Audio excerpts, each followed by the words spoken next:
السلام علیکم ورحمۃ اللہ وبرکاتہ۔ شیخ، گرمی کے دن ہے جس کی وجہ سے میں احیاناً کبھی کبھی اپنے کمرے میں ننگے بدن سوتا ہوں۔ اس کے متعلق اسلام کیا کہتا ہے؟ جائز ہے یا نہیں؟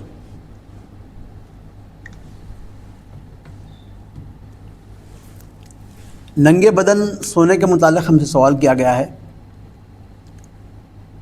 مشہور فقیہ امام الشافعی رحمۃ اللہ علیہ ننگے بدن سونے سے منع کرتے ہیں، اور جس حدیث سے انہوں نے استدلال لیا ہے وہ حدیث یہ ہے: عن معاویہ بن حیدہ القشیری رضی اللہ تعالی عنہ قال یا رسول اللہ عوراتنا ما ناتی منہا وما نذر۔ معاویہ بن حیدہ القشیری رضی اللہ عنہ روایت کرتے ہیں کہ ہم نے نبی کریم صلی اللہ علیہ وسلم سے پوچھا، اے اللہ کے رسول، عورات یعنی ہماری شرمگاہ، ہم کس کے سامنے اپنے کپڑے اتار سکتے ہیں اور کس کے سامنے نہیں اتار سکتے؟ فقال احفظ عورتک الا من زوجتک او ما ملکت یمینک۔ آپ نے فرمایا کہ اپنی شرمگاہ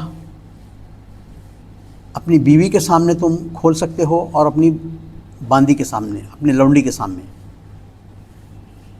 تو اپنی بیوی کے سامنے آپ اس سے جماع کرتے وقت میں، اس سے استفادہ کرتے وقت میں آپ اپنے کپڑے اتار سکتے ہیں، مجرد رہ سکتے ہیں۔ اور لونڈی کے ساتھ، لونڈیوں کا تو زمانہ نہیں رہا آج کل، تو اپنی بیوی کے سامنے آپ ایک دوسرے کے ساتھ مجرد ہو کر ملاقات کر سکتے ہیں۔ قلت یا رسول اللہ فاذا کان القوم بعضهم فی بعض ای فی سفر ونحو۔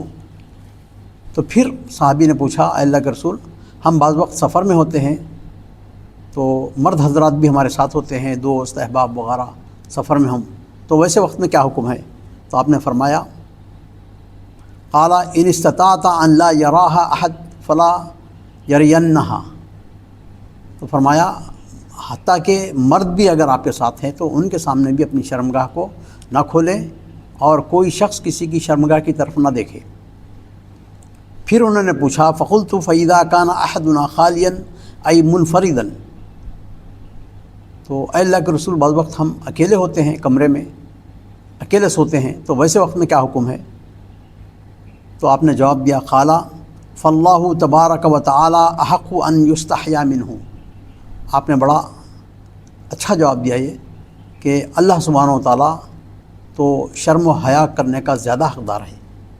تو اس حدیث سے ہم کو اس بات کی دلیل ملتی ہے کہ اللہ سبحانہ و تعالیٰ ہمیشہ ہم کو دیکھ رہے ہیں، تو ہم مجرد ننگا اکیلے بھی ہیں اگر تو شرم کرنا چاہیے اور کم سے کم ایک لحاف اوڑھ کر سونا چاہیے۔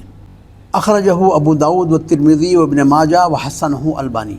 یہ حدیث ابو داود و ترمذی و ابن ماجہ کی ہے، اور امام البانی اس حدیث کو حسن قرار دیتے ہیں۔